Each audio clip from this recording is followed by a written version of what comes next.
Adegan di awal film memperlihatkan sebuah shuriken sedang meluncur kencang mengejar lari seorang pria yang sedang menyelamatkan nyawanya.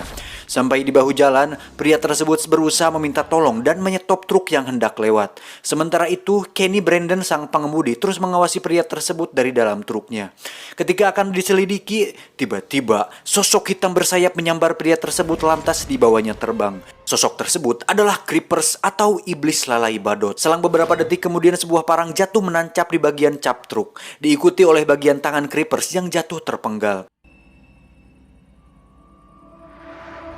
Segmen ini sedikit mengurut kisah 23 tahun silam tentang sebab musabab kematian Kenny Brandon, di mana dia bersama kekasihnya Darla Clewey tewas mengenaskan di bangsa Creepers beberapa saat setelah Kenny mengubur potongan tangan Creepers seperti yang telah diulas dalam film pertama. 23 tahun kemudian, tak lama setelah kejadian pada film pertama, beberapa polisi bantuan menemukan sebuah truk tua yang berkarat yang terparkir sembarang hampir menutupi separuh ruas jalan depan sebuah kantor polisi.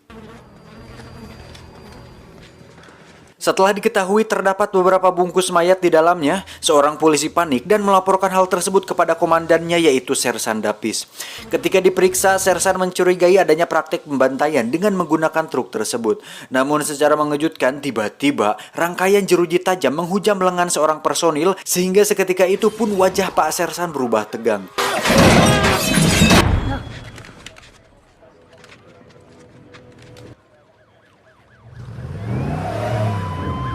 Tak lama kemudian rombongan sheriff tiba di sana.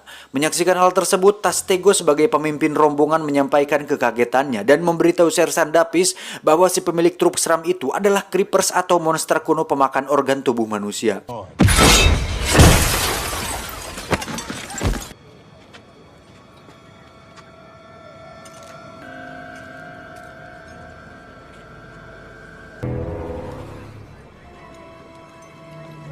Mereka pun bergegas pergi menyusul kabar bahwa truk itu sedang dalam perjalanan menuju gudang penyitaan. Di sisi lain, Frank sang supir yang ditemani Deputi Leng terus memperbincangkan keanehan mereka tentang truk yang sedang didereknya tersebut. Sementara itu, Sersan Dapis malah seperti meragukan apa yang disaksikan mata kepalanya belakangan ini.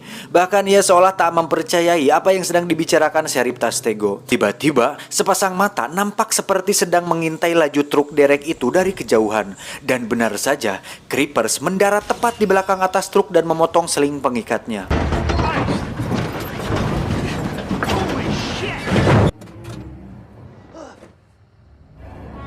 Dengan wajah kaget bercampur takut, Frank dan Leng membiarkan truk itu melaju dengan sendirinya. Sementara Creepers kelihatan berdiri tepat di atasnya. Ketika truk itu kembali, Creepers menculik Frank, sedangkan Leng hanya diam membeku ketakutan.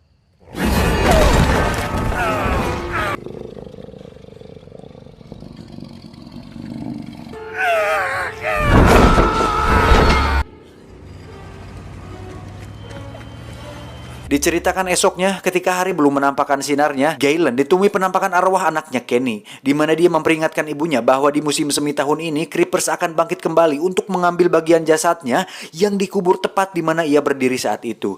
Bahkan, Creepers akan membunuh siapa saja yang masih ada di sana, termasuk keponakannya yaitu Edison. It's coming here and you can't be here when it does. Sementara itu, Tastego merekrut Dapis untuk bergabung di tim Uka-Uka pemburu Creepers, di mana anggota tim tersebut terdiri dari keluarga korban Creepers sebelumnya. Mereka nampak sudah mempersiapkan segalanya, termasuk senjata mesin rakitan untuk memulai sebuah perburuan.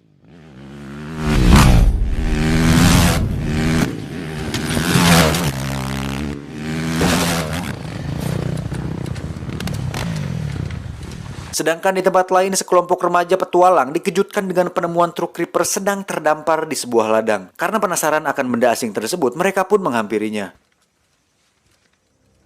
Namun apa yang mereka telah saksikan di sana justru memaksa mereka lari menjauhinya karena ketakutan. Sial, usaha mereka gagal total ketika tiba-tiba sebuah tombak menembus tulang kering salah satu dari mereka yang bernama Crick.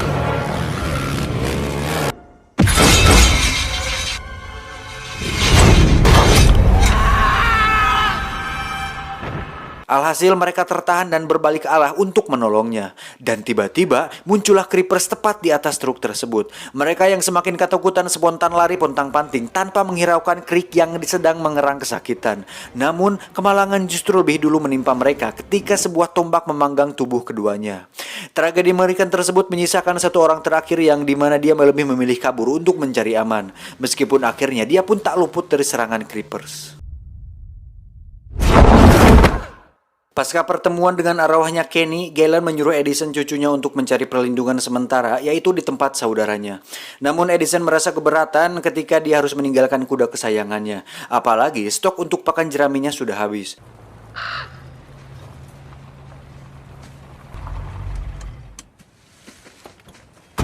Beruntung seorang teman Edison bernama Budi sangat peduli dengan kondisi keuangan Edison dan neneknya saat itu. Tentunya hal itu membuat Edison merasa sangat lega dan sangat berterima kasih kepada Budi.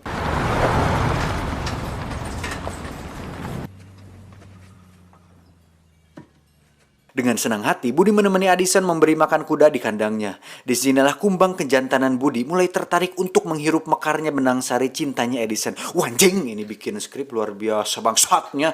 Cinta terus. Sementara di siang itu, Galen kembali didatangi Kenny ketika dia ingin membuktikan sesuatu yang dikubur Kenny di tempat tersebut. Faktanya, sesuatu yang ada di dalam benang rajut itu adalah potongan lengan creepers yang ditemukan Kenny beberapa jam sebelum kematiannya dulu. Anehnya ketika disentuh, tiba-tiba benda itu mencengkram keras tangan Galen sehingga dia terbawa ke alam lain. Alhasil, kini Galen mengetahui seluk-beluk tentang si creepers bangke ini. Kekuatan mistik yang ditimbulkan dari fenomena ini cukup membuat kuda-kuda peliharaannya risih dan mengapret ketakutan. Hal sama pun dirasakan Budi dan Edison ketika mereka sedang mengantarkan pesanan jerami ke rumah perkebunan lainnya. Namun anehnya, suasana di sana sangat sepi tak sebiasanya. Apalagi sang pemilik rumah ditemukan tengah bersembunyi di bawah truknya dan menyuruh Budi mewaspadai adanya sebuah ancaman. Sadar akan hal itu, Budi menyuruh Edison untuk mengunci pintu dan bermaksud untuk mencari bantuan. Namun apa yang terjadi, truk mereka tiba-tiba rusak dan akhirnya creepers pun datang mencengkram Edison, kemudian membawanya terbang.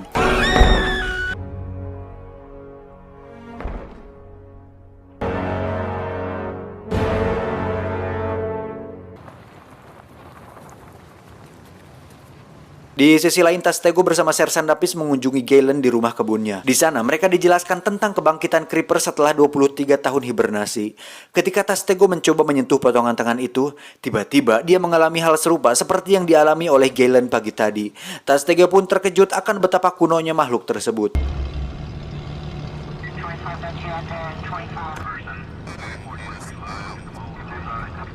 Diceritakan di tempat lain di mana Edison bersama satu orang yang ternyata adalah temannya sendiri, yaitu Crick. Mereka baru menyadari bahwa sedang berada di dalam truk creepers bersama mayat-mayat lainnya.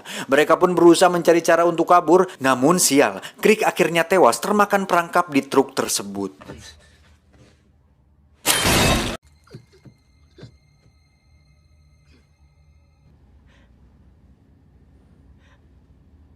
Sementara itu, Tastego bersama Dapis bergegas pergi membawa pasukannya meninjau lokasi keberadaan creepers. Begitupun Michael, dia nampak tak sabar ingin segera menjajal senjata pemusnah jurig hasil rakitannya itu. Tak lama berselang, mereka pun langsung menemukan creepers di mana dia sedang memacu kencang truknya.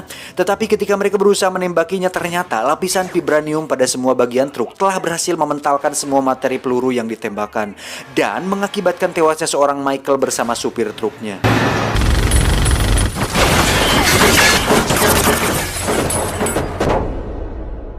Tak cukup sampai situ, beberapa material bom yang berjatuhan benar-benar membuat laju truk Tastego terjebak dan menimbulkan ledakan keras hingga terpental ke angkasa dan mendarat di perkebunan.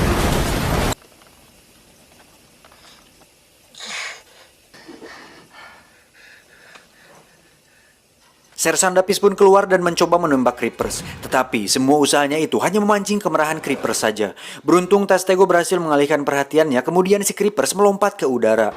Dan benar saja, tembakan bertubi-tubi mengenai tubuh creepers, namun hal itu tidak membuat creepers mati. Dan justru Tastego lah yang harus tewas dengan kepala terkapak oleh sang creepers.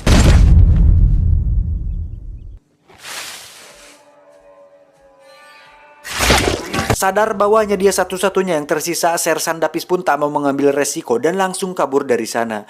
Rupanya, sikap Sersan yang cenderung skeptis ini tak membuat Creepers kabita untuk meleboknya. Malam itu, Creepers menemukan bahwa ternyata Edison masih hidup. Tetapi ketika bermaksud membunuhnya, si Creepers termakan jebakannya sendiri.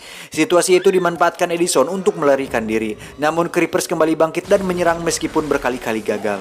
Kemudian dia mencoba untuk terakhir kalinya, namun lagi-lagi gagal karena tiba-tiba truk tronton datang menabraknya.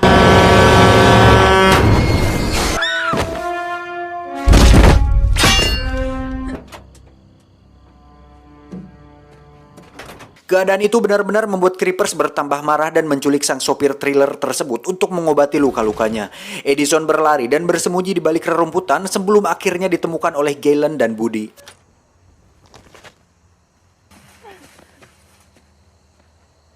Dan pada malam itu juga, Creepers yang sudah kembali utuh langsung mendatangi rumah Galen untuk mengambil kokodnya yang hilang. Namun apa yang terjadi? Rupanya seseorang telah mendahuluinya, dan yang lebih menyakitkan lagi adalah tulisannya, yaitu "Aku sudah nyaho sahamane". Selama ribuan tahun menekuni karirnya, baru kali ini Creepers kecewa. Creepers sakit hati hingga tak henti-hentinya dia mengaum sedih, bahkan burung gagak pun berjatuhan karena tak tahan mendengar tangisannya. Emak, bapak, cing atuh tolongan Jeepers Creepers.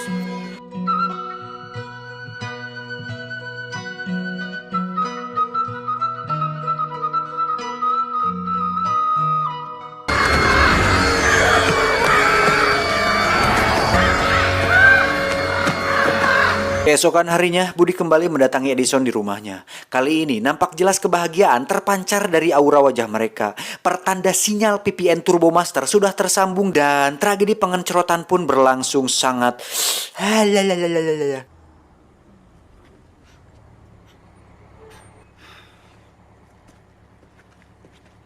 Namun tiba-tiba teman-teman Budi pun menjemputnya dan akhirnya mereka pun kembali berpisah. Anjing gagal.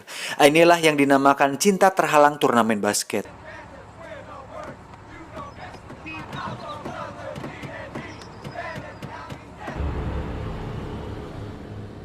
23 tahun kemudian terlihat tokoh utama dari film sebelumnya sedang membaca surat terbuka yang mungkin dia tulis di komputer yang menyerukan orang-orang untuk melawan Creepers ketika kembali dan bersumpah untuk membalas dendam pada Creepers atas kematian saudaranya, yaitu Derry Jenners. Nggak ngerti kan, terlalu panjang kan, yang bikin siriknya anjing nih. Tamat, ending yang sangat mengcreeperskan. Shinkayo Miyabi. Anjing.